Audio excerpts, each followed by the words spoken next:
السلام عليكم ورحمة الله وبركاته. اللهم صل وسلم وبارك على سيدنا محمد وعلى آله وصحبه أجمعين عليه أفضل الصلاة والسلام. ازيكم يا حبايبي، عاملين ايه؟ يا رب تكونوا بخير، يا رب تكونوا في تم صحة وأحسن حال. هعمل معاكم النهاردة إن شاء الله بإذن الله الفول النابت، فتة الفول النابت بالصلصة. هنسمي الله كده. أنا حاطة المية تغلي،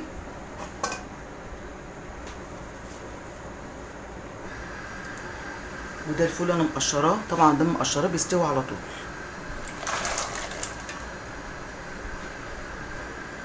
وده البصل،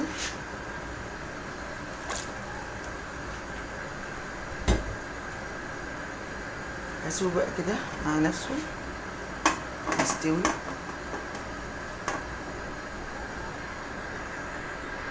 ونشوف هنعمل ايه. احط بقى التوابل، ملح،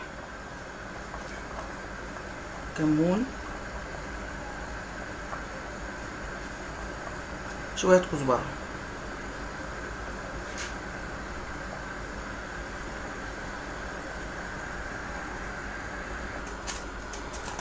هعمل بقى الصلصة، معلقة توم،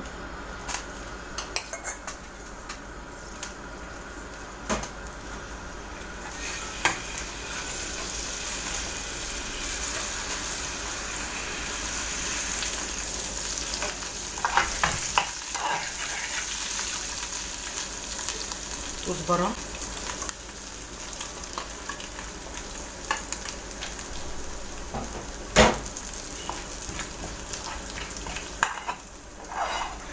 انا قسمت الكزبرة بنصين، نص محطوط مع الشوربة عشان لما نيجي برضو نحط على العيش، ونص محطوط هنا.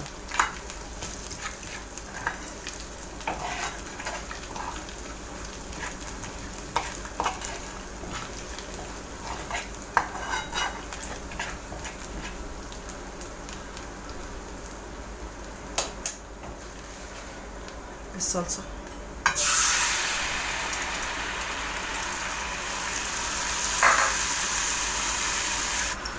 شوية فلفل اسود،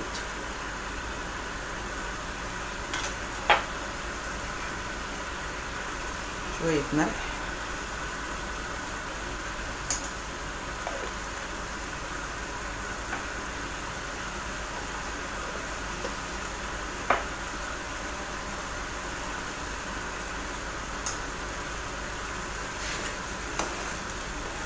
سبك شوية بقى وخلاص.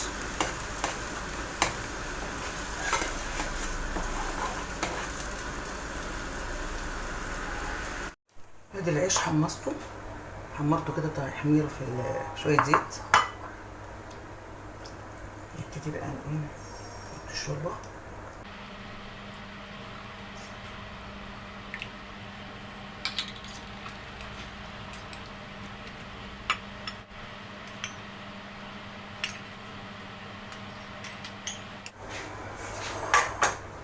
الصلصة،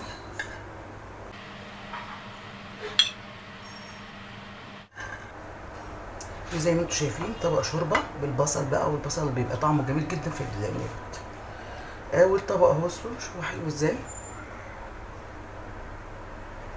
بصوا حلو ازاي، جميل قوي قوي، ريحته بقى ايه ما اقولكوش، حاجة روعة. الحاجات دي في الشتاء بتبقى روعة، هي وشوربة العدس والحاجات اللي بتبقى بتدفي قوي دي، بتدي طاقة جامد. يعني انا باكله بالعيش المحمص او المتحمر ده، بيبقى جميل جدا جدا. حاجة كده، أكلة كده لذيذة وتغيير وحلوة في الشتاء، كل حاجة فيها حلوة. يا رب تعجبكم، تعملوها وتتهنوا يا رب. ويا جماعة اعملوها وتتهنوا يا رب. ويا جماعة والنبي اشتركوا، يا جماعة والنبي عشان القناة تكبر.